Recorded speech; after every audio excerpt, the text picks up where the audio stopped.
Greetings and good evening, beautiful people. Thank you so much for joining us this evening. Hope you're having a fantastic day and week.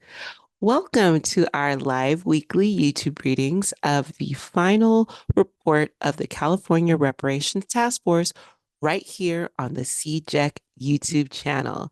This is the only live reading of the California Reparations Task Force final report on YouTube.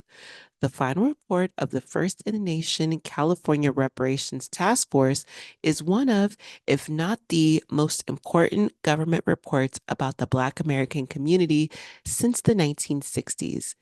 Equally important is also the foundation for current and future reparations legislation in California. The report is nearly 1,100 pages long, and we are bringing every page of it to you, chapter by chapter, every week on Thursdays at 7 p.m. Pacific Time so that you are properly educated in your advocacy for reparations in California. Today's reading of the final report is presented to you as a community service with the support from the reparations organizing and mobilizing team at the Coalition for a Just and Equitable California. CJEC is California's leading grassroots organization born for reparations and reparative justice for Black American freedmen living in California. For more information on CJEC and our work helping to enact the law that created the California Reparations Task Force, California's law requiring state agencies to collect data on descendants of U.S. slavery, the Act to End Current Slavery in California State Prisons, the California Freedmen Affairs Bill, and more, visit www.cjec-official.org. Before we go any further, right now, I need you to do three things. First, connect to our YouTube channel by liking this video, hitting that bell for reminders, and subscribing to our YouTube channel. Second, get connected to us on social media by following CJEC on Instagram, TikTok, Facebook, and X, formerly known as Twitter, at CJEC Official. Finally, get informed and involved. To do that, visit www.cjec-official.org to sign up for current and accurate California reparations news and info on our Get Involved page, and support our work by volunteering and/or donating. To donate, just click the Donate tab on the homepage of our website. Special thanks to our amazing fiscal sponsor, the California Black Women's Health Project. You can learn more about our fiscal sponsor, the California Black Women's Health Project, at www.cabwhp.org. By way of introduction, my name is Iris. I live in Santa Rosa, California, and I'm from the Bay Area, California. And I'm a volunteer reparations advocate with CJEC's reparations organizing and mobilizing team. The agenda for today, Chapter 39, Part 4 of the final report of the California Reparations Task Force. The title of the chapter we're reading tonight, Chapter 39, Unjust Legal Systems, Statutes, and Case Law. You can follow along in the reading, download tonight's chapter, or the full final report yourself by going to our website, www.cjec-official.org/reports. Okay, we are just about ready to start our reading. Before we do, I have some special thanks and announcements to make. First, as always, I would like to thank our good friends at ETM Media Group on YouTube for their live readings of the first California Reparations Report. You can watch their readings of the first report on their channel at ETM Media Group on YouTube and on our website at www.cjec-official.org/videos. Second, for those of you who don't know, historic reparations legislation in California is here and more is coming. SB 1403 is California's lineage-based reparations-related legislation to establish the California American Freedmen Affairs Agency. The bill was introduced by State Senator Stephen Bradford and will move forward this year. To read the bill, visit www.cjec-official.org/advocacy. Third, as mentioned, more historic reparations bills are coming. Over the next several months, more reparations bills will be written. During this 2024 legislative session, we'll see those bills introduced and start moving towards passage by majorities of both the California State Assembly and Senate. To pass reparations bills in California, we need 41 assembly members and 21 senators to say yes. When those bills are passed, we need our governor to sign the bills. So, to make reparations a reality in California, the math is 41 plus 21 plus 1. That's 41 assembly members, 21 senators, and 1 governor. 41 plus 21 plus 1 equals reparations in California. Last but not least, special thanks to CJEC's reparations organizing and mobilizing team, specifically our volunteer final report readers. And without further ado, chapter 39 of the California Reparations Task Force final report. Reading will resume from page 1040. 1984, Palmore versus Sidoti, 466 U.S.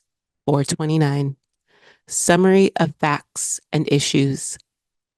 A white father sought custody of his child after the white mother married an African American man.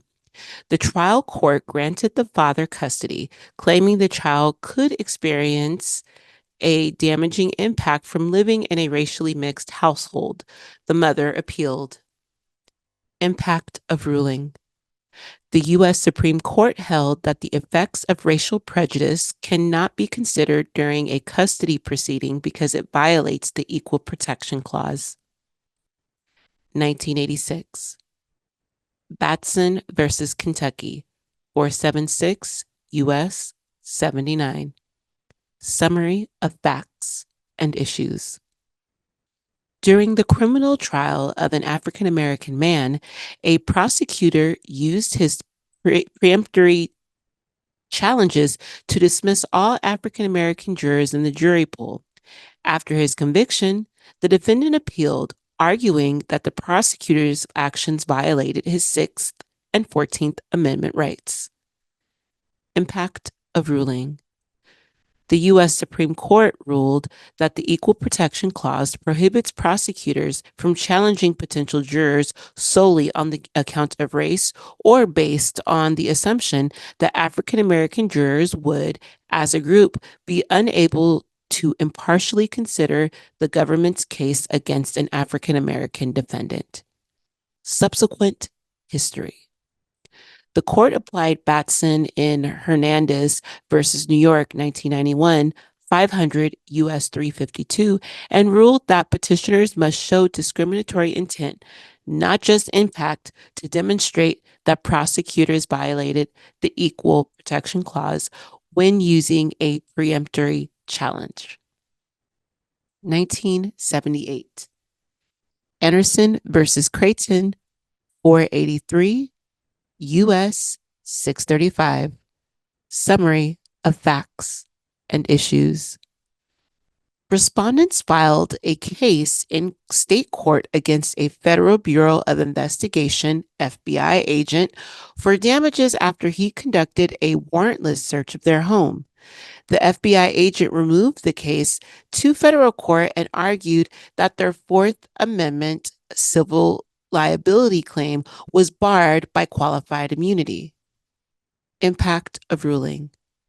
The U.S. Supreme Court held that the FBI agent was protected by qualified immunity because a reasonable officer would have believed the search was justified.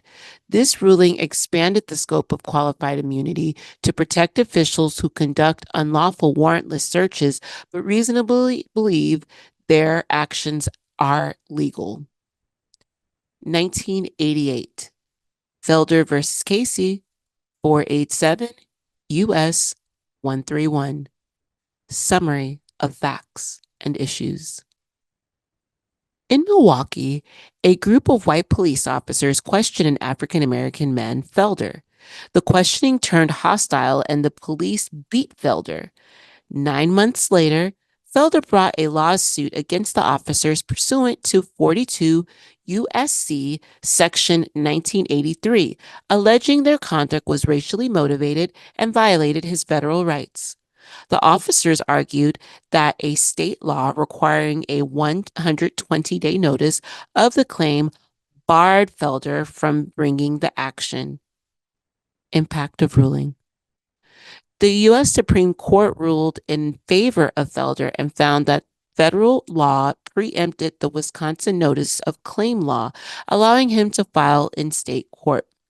In the Prison Litigation Reform Act of 1995, Congress amended 42 U.S.C. Section 1997E(a) to require persons in prison to exhaust such administrative remedies as are available before filing a Section 1983 action suing over prison conditions. Therefore, Felder is no longer good law on the question of exhaustion with respect to Section 1983 lawsuits filed by persons in prison.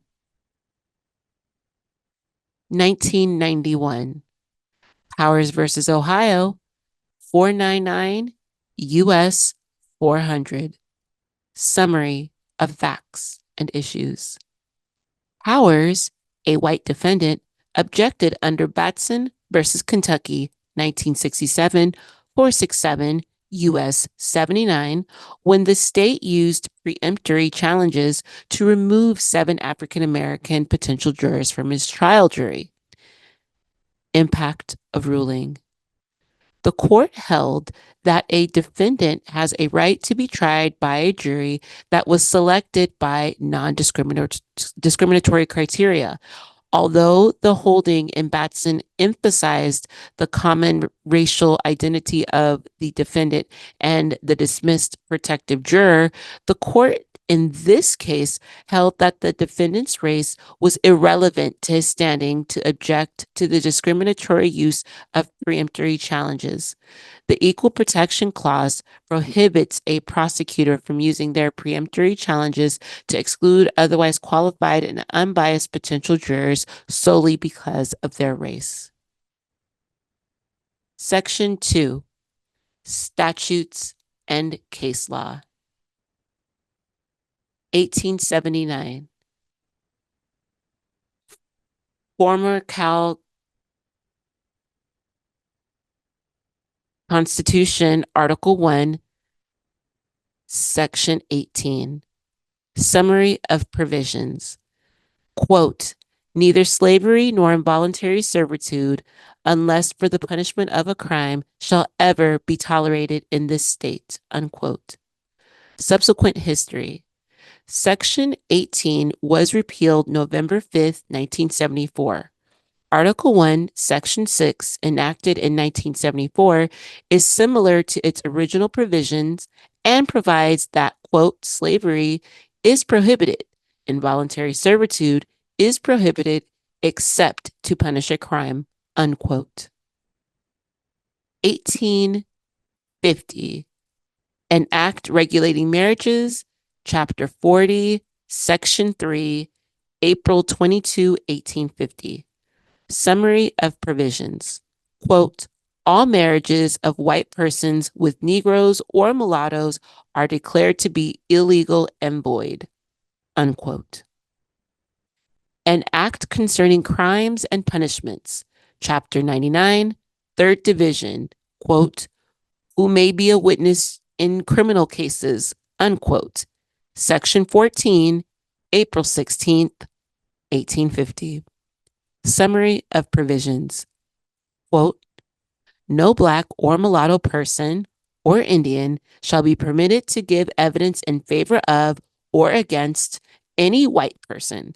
Every person who shall have 1/8 part or more of Negro blood shall be deemed a mulatto, and every person who shall have 1/2 of Indian blood shall be deemed an Indian. Unquote. 1851.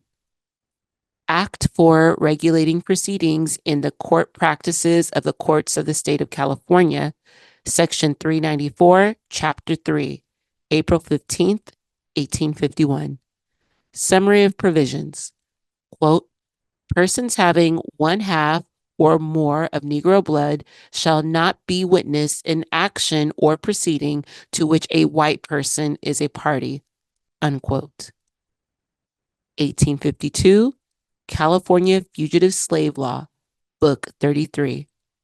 Summary of provisions. Quote, when a person held to labor in any state or territory of the United States under the laws thereof shall escape into this state, the person to whom such labor or service may be due, his agent or attorney, is hereby empowered to seize or arrest such fugitive from labor, or shall have the right to obtain a warrant of arrest for such fugitive. End quote. In response, Perkins 2, Cal 424. Summary of facts and issues. Petitioners were slaves who were brought to California when it was a free state, before its admission into the United States. They argued that the California Constitution prohibited slavery, and that because they were brought into a free state, they were free and should not be returned to their master in Mississippi. Impact of ruling. The court held that the master's property right was established by the slaves' residence, which was in Mississippi, which established their status as slaves. The court further held that California's fugitive slave law applied and required that they be returned to their master. 1854, People versus Hall, 4 California 399. Summary of facts and issues. A free white man was convicted of murder through the testimony of a Chinese American witness. The California Supreme Court reversed his conviction, holding that the 1850 state law prohibited Black or mulatto persons or Indians from giving evidence in favor or against a white man, applied to Chinese persons as well. Impact of ruling.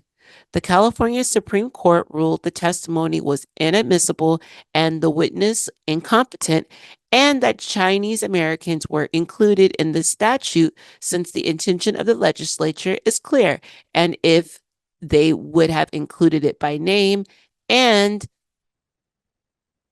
if the legislator would have known of the specific minority, they would have included it by name. And because the specific words used in the statute are generic terms used to exclude all races other than white. Subsequent history.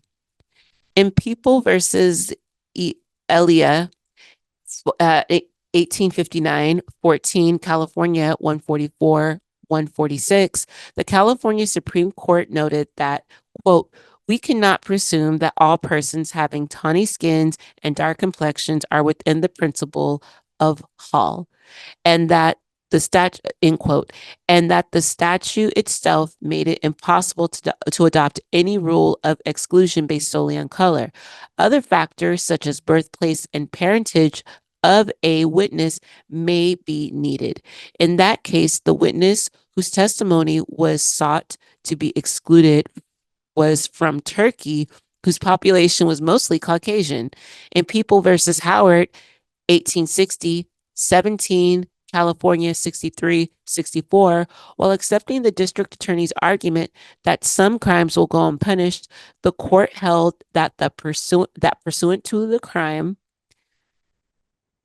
that pursuant to statute, even as an quote injured party, unquote, African American and quote mulatto, unquote, persons are incompetent witnesses against white individuals.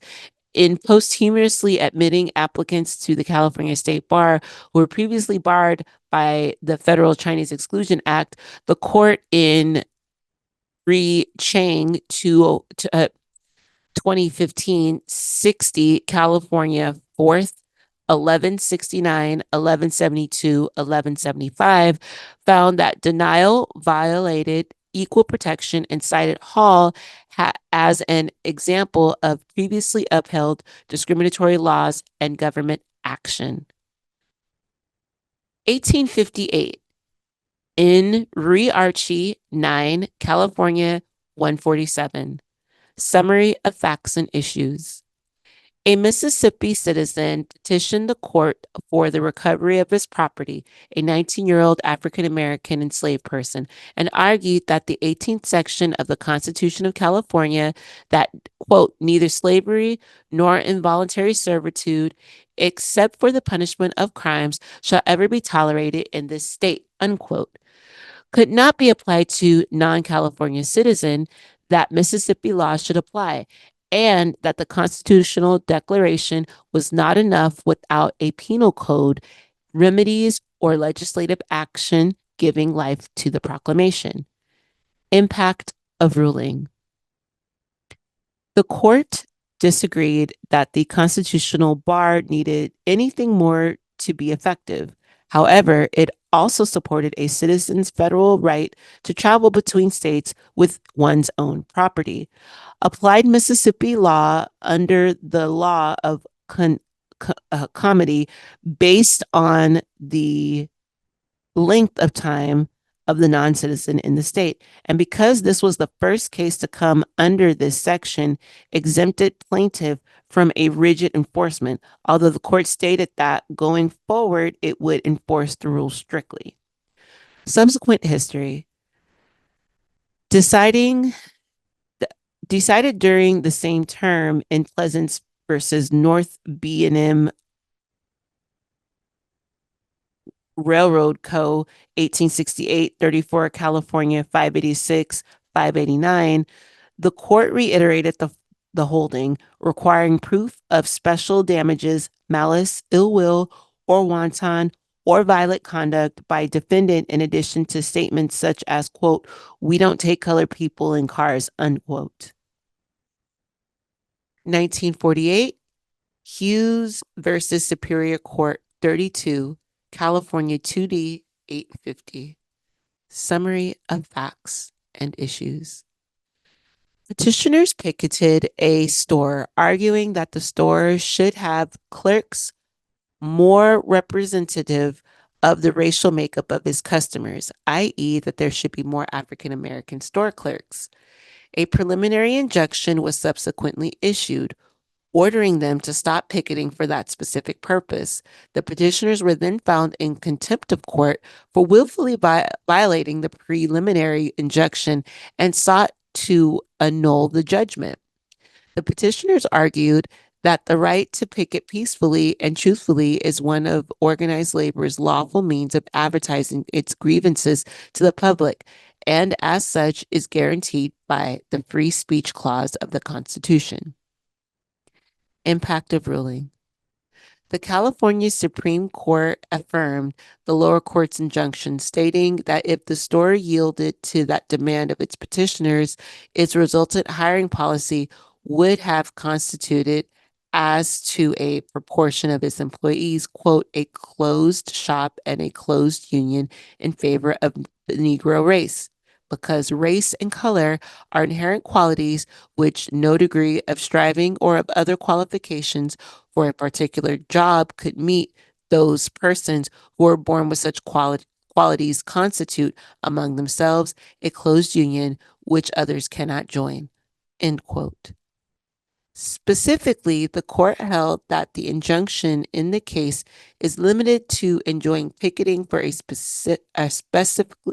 specifically designated unlawful purpose, arbitrary discrimination in favor of African Americans based on race alone. 1975, Murgia versus Municipal Court 15, California 3D 286. Summary of facts and issues. The defendant sought a writ of mandate challenging the trial court's ruling that denied all discovery on discriminatory prosecution issues. Defendants were members of the United Farm Workers Union, UFW, and alleged that local law enforcement were utilizing penal statutes discriminatorily against non-whites. They sought discovery to defend themselves against criminal prosecution, eliminating from picketing and organizational activities of the UFW.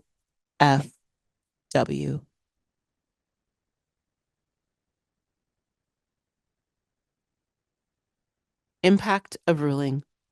The California Supreme Court held that the equal protection clauses of the federal and California constitutions safeguard individuals from intentional and purposeful in invidious discrimination in enforcement of all laws, including penal statutes, and a defendant may raise such a claim of discrimination as a ground for dismissal of criminal prosecution. The trial the trial court erred in barring defendants' right to discover information relevant to their claim of intentional and purposeful invidious discrimination.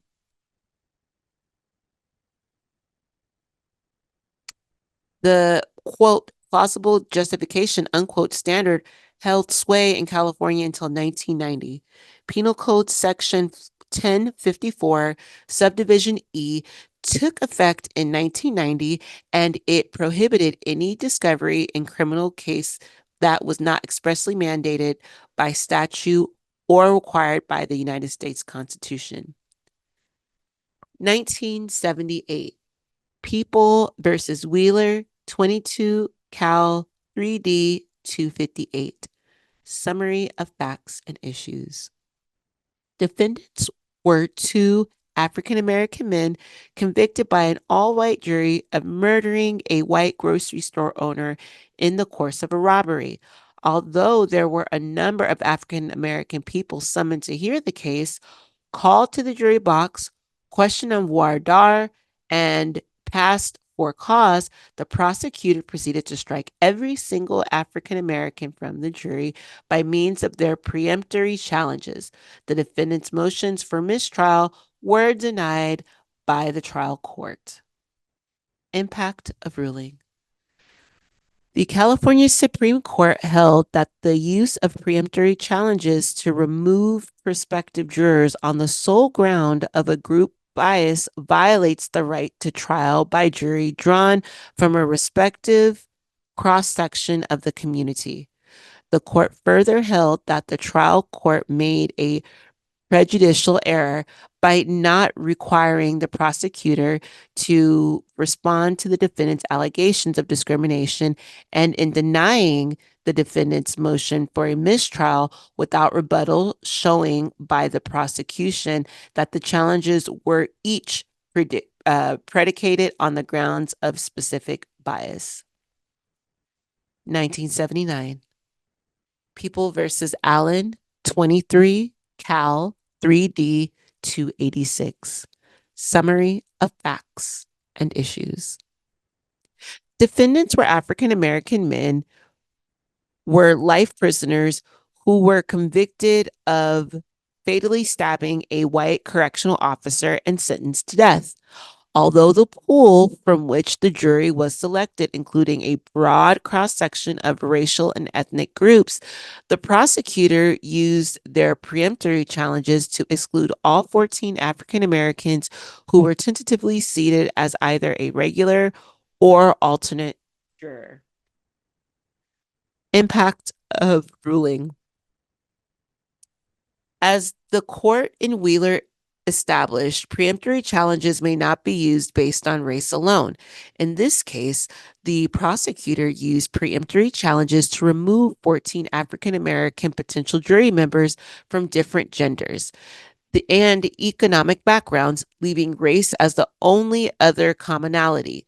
The court affirmed the state's commitment to diverse juries, finding that the trial court erred in rejecting defendants' objections to the jury selection process and erred in permitting the case to be tried by a jury from which African American prospective jurors had been unconstitutionally excluded.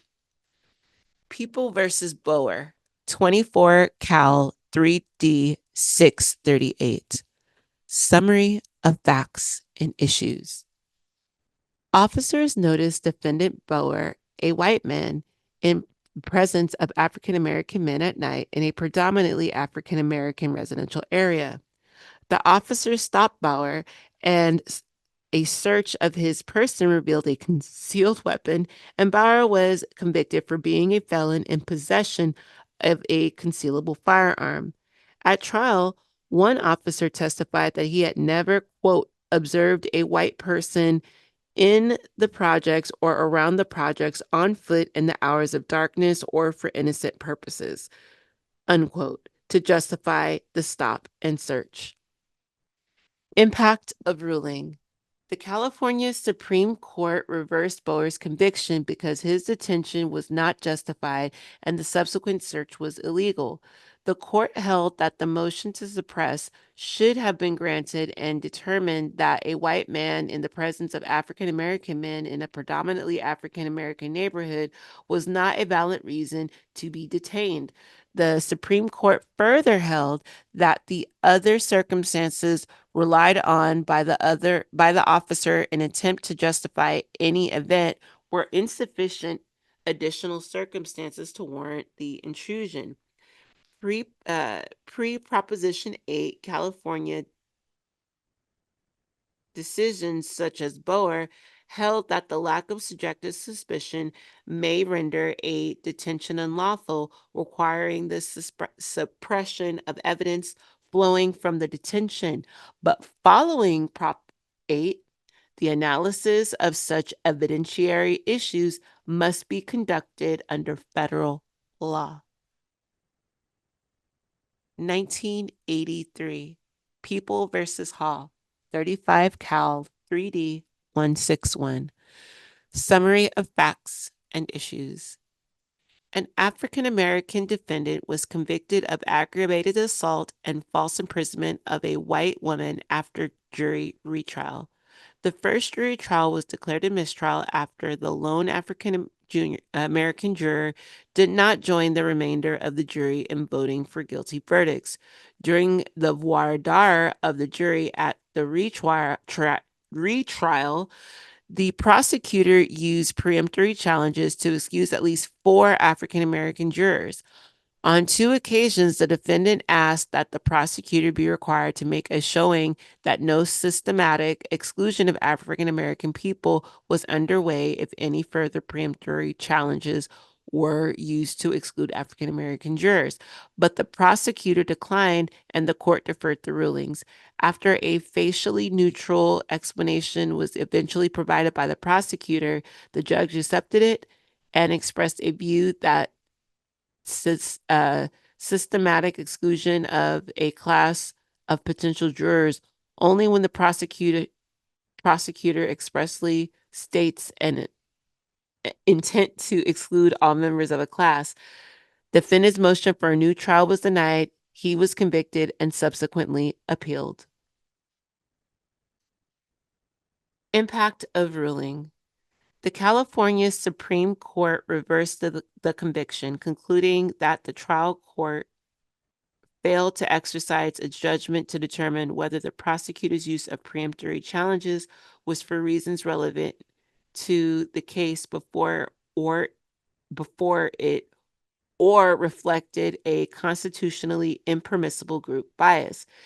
It is imperative, if the constitutional guarantee is to have real meaning, that once a prima facie case of group bias appears, the allegedly offending party is required to come forward with an explanation to the court that demonstrates other bases for the challenges and that the court satisfies itself that the explanation is genuine.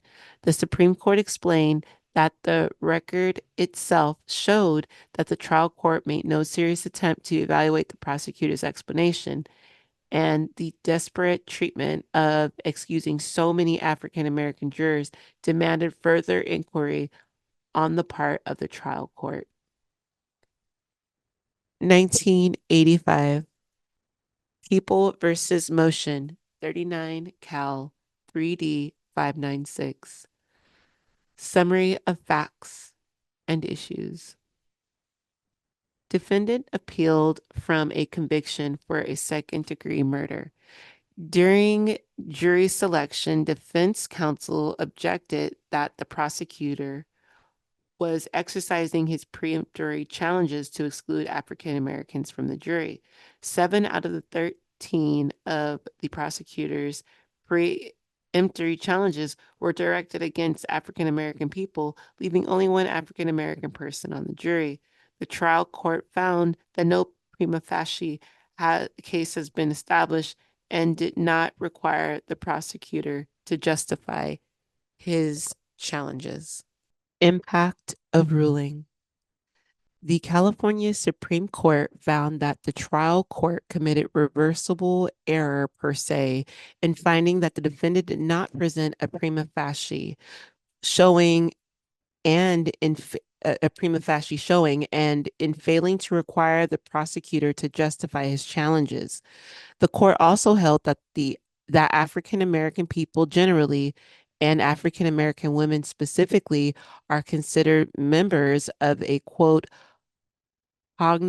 cognizable unquote group, and that, quote, where Blacks comprise a significant portion of the population, particularly in Alameda County, where Blacks comprise the majority of the population in some areas, Black women are a vital part of that ideal cross-section of the community that should be represented on jury panels, end quote. 1987, People versus Snow, 44 Cal 3D 216. Summary of facts and issues. An African American man appealed his conviction of first-degree murder of a white victim. During voir dire, the defense attorney on multiple occasions objected to the prosecutor's repeated use of preemptory challenges to exclude African American people from the jury, stating that it was a, quote, systematic exclusion, end quote, of African American jurors. In response, the prosecutor denied any of his exclusions were based on race, stating he had reasons, and argued that the defense systematically excluded all white persons, but not one non-white had been excluded by them. Although the trial judge twice commented that the prosecution appeared to be using his preemptories improperly, he declined to require the prosecution explain his reasons. Ultimately, 6 African American people were excluded by the prosecutor, and the final jury had 2 African American jurors. Impact of ruling. The Supreme Court held that the trial court's failure to require the prosecutor to explain his preemptory challenges of African American potential jurors was reversible. Citing to People versus Wheeler and other similar cases, the court held that the prosecutor was in error in assuming that that defense counsel's supposed wrongful exclusion of white people in some manner justified his own exclusion of African American persons. The court further held that just because there were two African American people left on the jury did not mean that there was not a pattern of unlawful discrimination short of total exclusion, as the fact that two African American jurors were left was not a conclusive factor that the discrimination did not occur.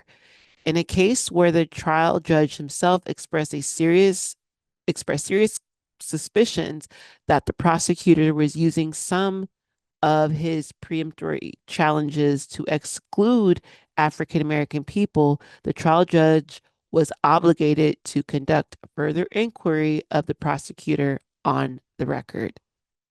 1988, People versus Wright, 45 Cal 3D 1126. Summary of facts and issues. Defendant was convicted of armed robbery after a group of men a group of men in stocking masks armed with handguns robbed a warehouse. The sole evidence against him at trial was eyewitness identification. The trial court declined to give 4 of the 5 special jury instructions that defendant requested on eyewitness identification. While he was convicted of all charges by the jury was unable to reach a verdict as to his co-defendant. Impact of ruling.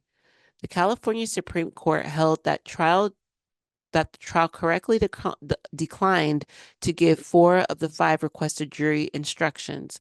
Although the trial court erred in failing to give an instruction listing the factors the jury could consider in evaluating eyewitness identifications, the court found the error harmless. Justice Mosk in the dissent discussed studies that show significant impairment in white witnesses' attempts to recognize African American faces. Justice Mosk also disagreed with the majority's conclusion that the error in refusing to give correct instruction on the factors affecting the eyewitness identifications was harmless. 1989, People versus Johnson, 47 Cal 3D 1194. Summary of facts and issues. Defendant Johnson challenged his murder and robbery convictions on various grounds, excluding one, that granting of hardships exclusions because of the projected length of the trial tended to systematically exclude poor persons in a disproportionate manner, denying a fair cross-sectional jury. And 2, the trial court erred in denying his Wheeler motion that the prosecutor used preemptory challenges to exclude various African American, Jewish, and Asian jurors. Impact of ruling. The California Supreme Court affirmed the judgment of the trial court in its entirety. The court held that the granting of hardship exclusions because of the projected length of the trial did not tend to systematically exclude poor persons in a disproportionate manner, as persons with low income do not constitute a cognizable class. The court also found that the defendant's Wheeler motion was properly denied. The prosecutor's preemptory challenges to African American jurors were not improper because they were based on individual evaluations of each juror's bias, e.g., and African American jurors seemed to be prejudiced against police officers, and another African American juror discussed how police officers treated African American people differently. 1991, People versus Fuentes, 54 Cal 3D 707. Summary of facts and issues. Defendant was convicted of murder and other crimes and sentenced to death after a jury retrial. During jury selection for the retrial, The prosecutor used 14 of their 19 preemptory challenges to exclude potential African American jurors and alternates. The defendant made several objections to the prosecutor's exclusion of African American people, but the trial court postponed hearing the prosecutor's explanation for exclusion until the end of jury selection. And even though the court found some of the prosecutor's excuses totally unreasonable or very spurious, there were, quote, some good reasons, unquote, and ultimately decided that the prosecutor had not improperly excluded the prospective African American jurors. Impact of ruling. The California Supreme Court held that defendants' constitutional right to trial by a jury drawn from a representative cross-section of the community was violated by the trial court's failure to carefully evaluate the prosecutor's explanations for preemptory challenges to African American prospective jurors, which it must do in order to determine whether the challenges reflected a constitutionally impermissible group bias. While the trial took while the trial court took the first step in the evaluation process by determining, quote, which of the myriad justifications cited by the prosecutor were sham and which were bona fide,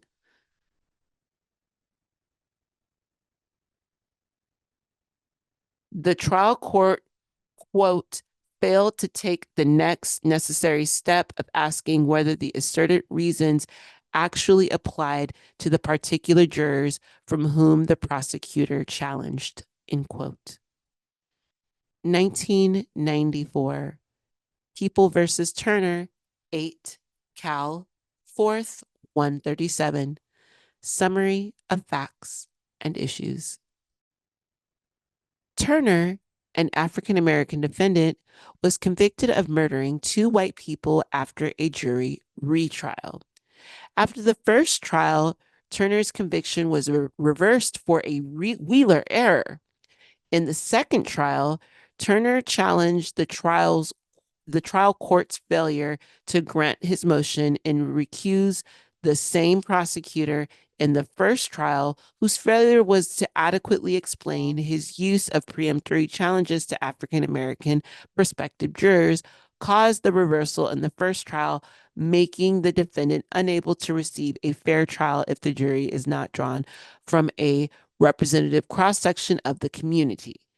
The defendant further cited to People versus Fuentes, discussed above, in which the same prosecutor was counsel of record and in which 10 of the 14 prosecution preemptory challenges were against African American people.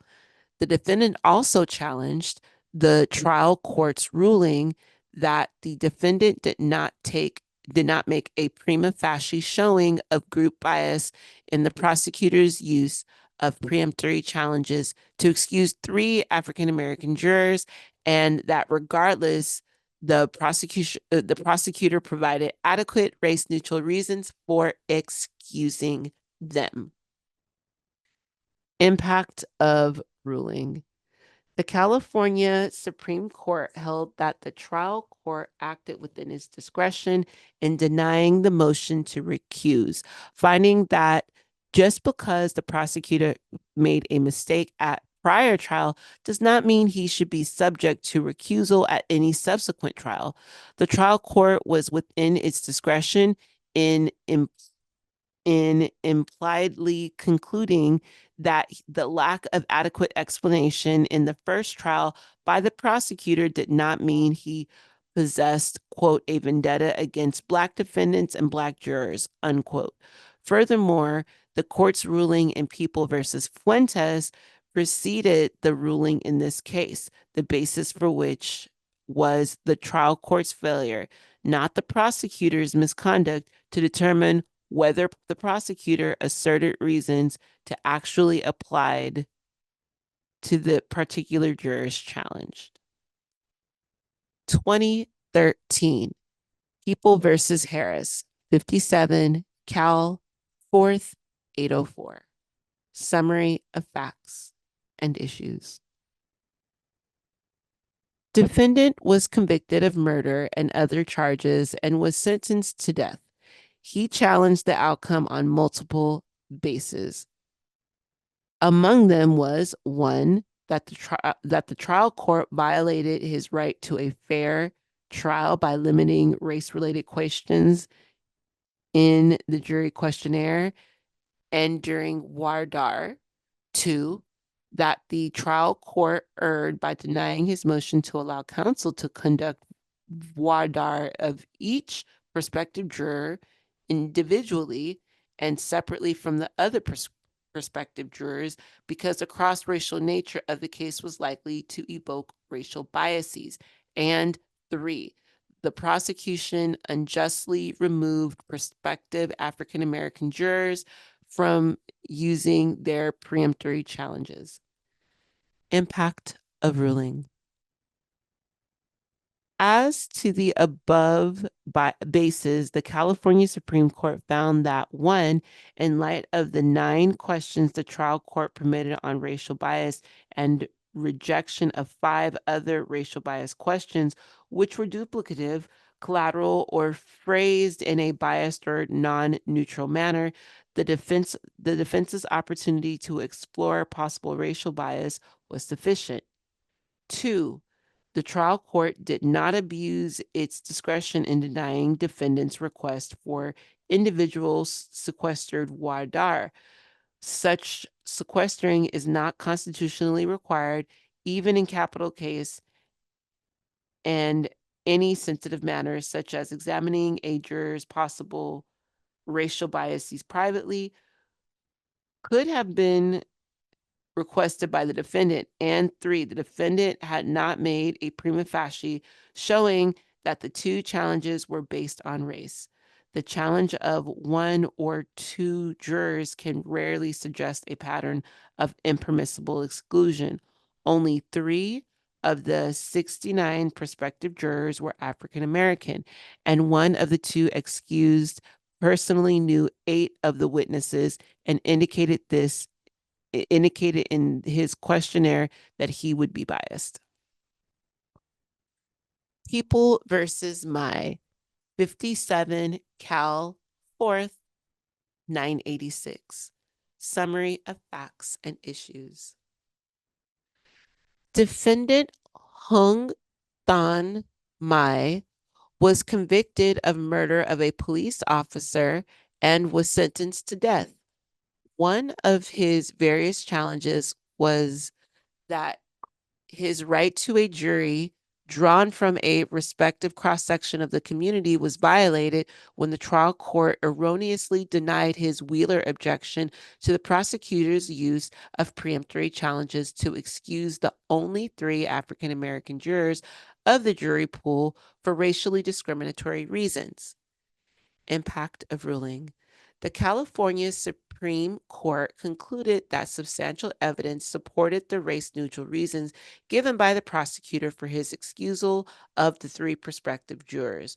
The court further noted that while considering the Batson-Wheeler motion, the court asked for relevant juror questionnaires and presumably reviewed them. As such, it appeared to the court that there was no reason to conclude that the trial court had failed to consider all the factors bearing on the prosecutor's credibility. The court's own observation of the relevant jurors' voir dire, its experience as a trial lawyer and judge in the community, and the common practices of the prosecutor's office and the individual prosecutor himself. 2020, California Proposition 16, repeal Proposition 209 Affirmative Action Amendment. Summary of facts. Summary of proposition. Proposition 16 would have allowed state and local entities to consider race, sex, color, ethnicity, and national origin in public education, public employment, and public contracting to the extent allowed under the federal law. it would have repealed Proposition 209, which added Section 31 of Article 1 to the California Constitution in 1996, and which generally banned the consideration of race, sex, color, ethnicity, or national origin in public employment, public education, and public contracting in California, subject to some exceptions. Result of proposition vote, rejected, which resulted in keeping Prop 209. Impact of law, this constitutional amendment to repeal Proposition 209 was rejected by California voters on November 3rd, 2020. And that will conclude tonight's reading of Chapter 39 of the California Reparations Task Force Final Report. Before you go, if you haven't done so already, don't forget to like this video, hit the bell for reminders, and subscribe to our YouTube channel. When you go, don't forget to get connected. Follow CJEC on all social media, Instagram, TikTok, Facebook, and Twitter at CJEC Official. Get informed. Visit www.cjec-official.org and sign up for current and accurate California reparations news and info on our Get Involved page. Get involved. Support our work by volunteering and or donating. To donate, just click the donate tab on the homepage of our website. Special thanks to our amazing fiscal sponsor, the California Black Women's Health Project. Thank you all so much for your time. I appreciate you all. We are closer to reparations than we have ever been in California. Have a great night.